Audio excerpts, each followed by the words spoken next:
What makes a setting truly compelling? It can't just be the environment, aesthetic, or even the locations within the story itself, though those play a role in shaping the atmosphere.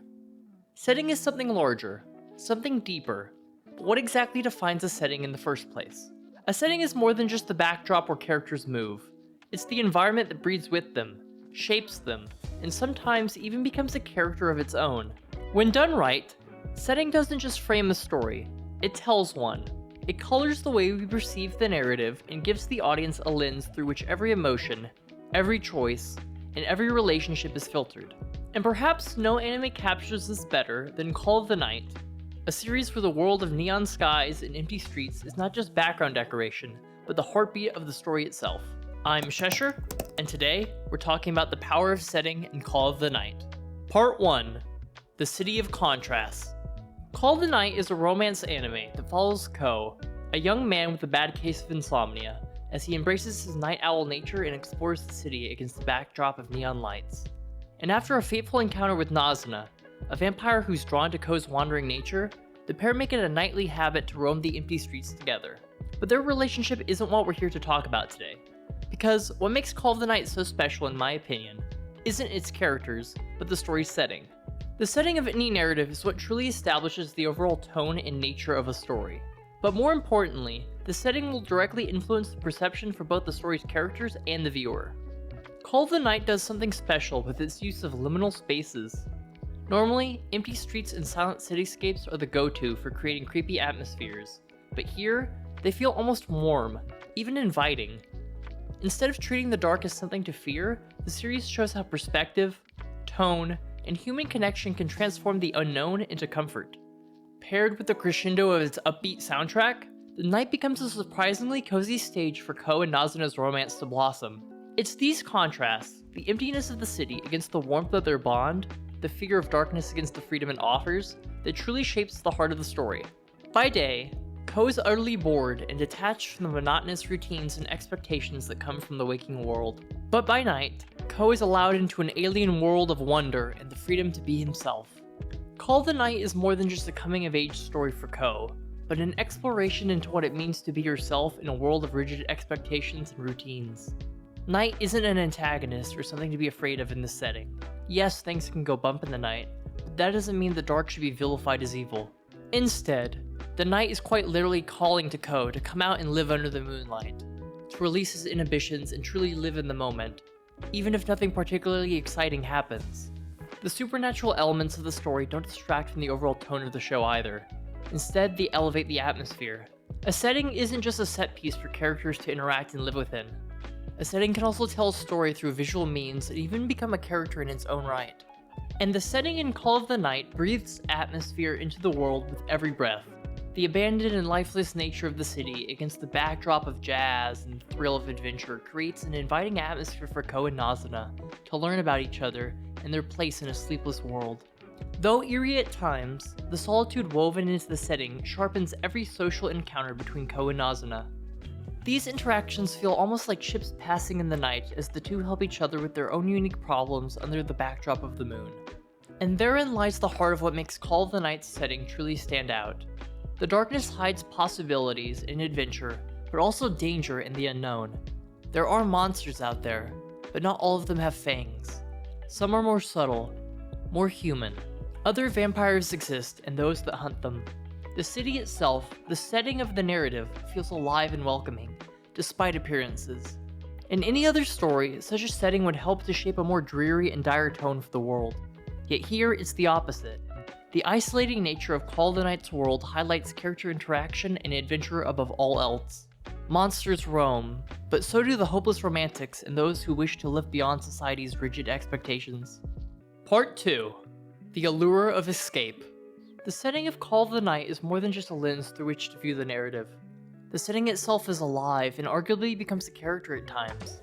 The city pushes its characters into moments of interactions, confessions, and conflict. Alleys, rooftops, and even the school where Ko attends feel wholly different during the night, but carry the same emotional weight as during the day. But the night allows those same places to carry much different meanings. Under the sun, these places enforce conformity. Under the moon, however, They embody rebellion and possibility. Ko can experience the freedom of youth and the freedom of love underneath the gaze of the moon. He can be anything he wants at night, but most importantly, he can be himself. He can even be a vampire if he so chooses.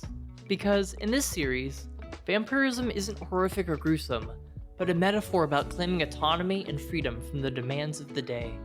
With Nazuna, Ko discovers that the night can restore his agency, granting him the power to live on his own terms. He decides to become a vampire not because he's in love with Nazuna, quite the opposite actually.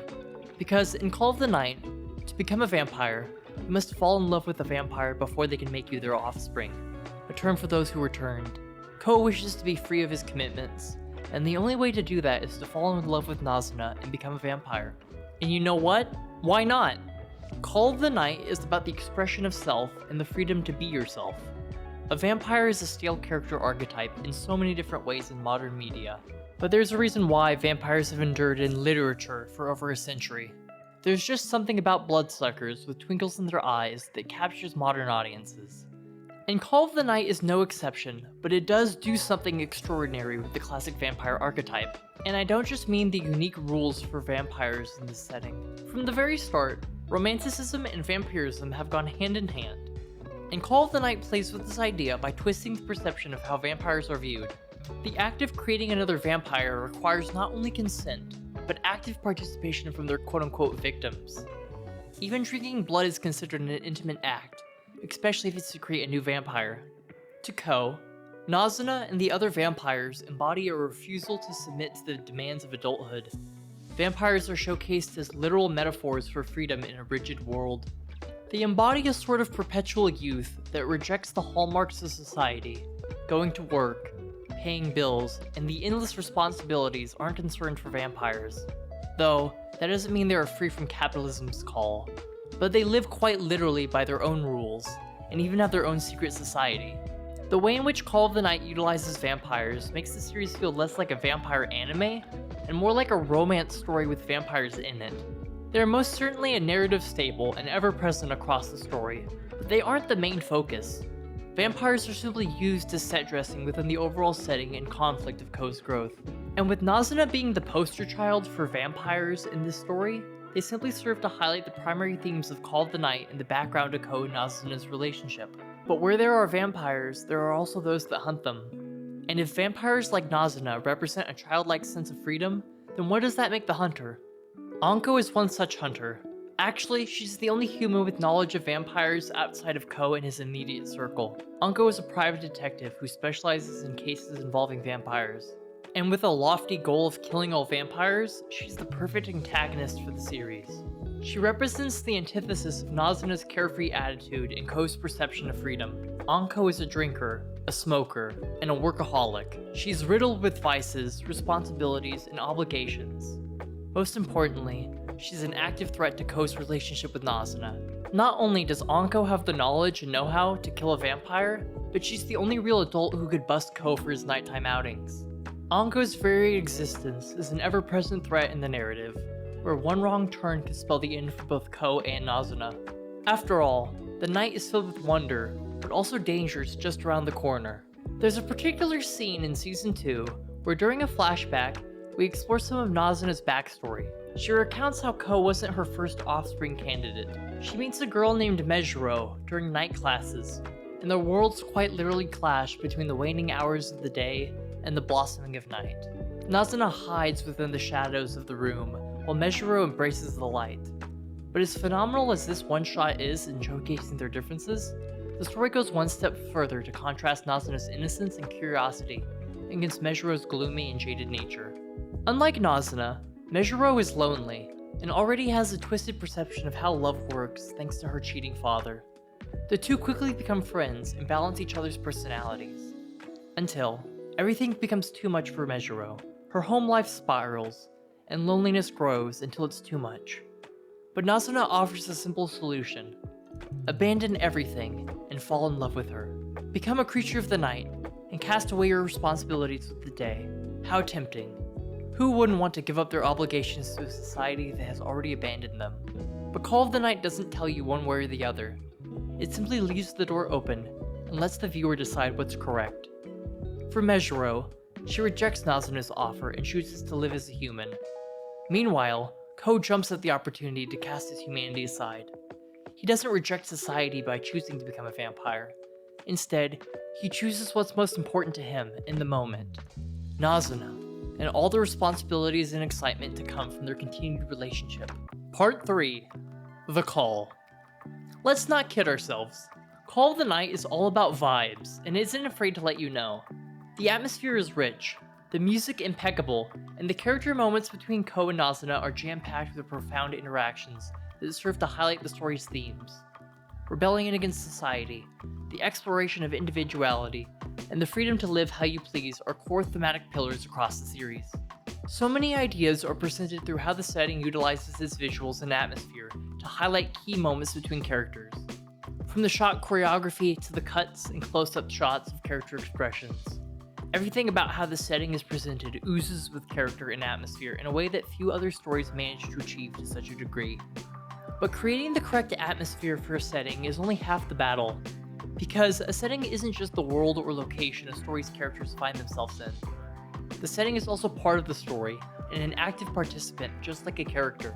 The world of Call of the Night is one of contrasting viewpoints, where narrative builds upon the idea of separate worlds. The day belongs to the orderly world of adults, but those that inhabit the night are a part of a completely different world.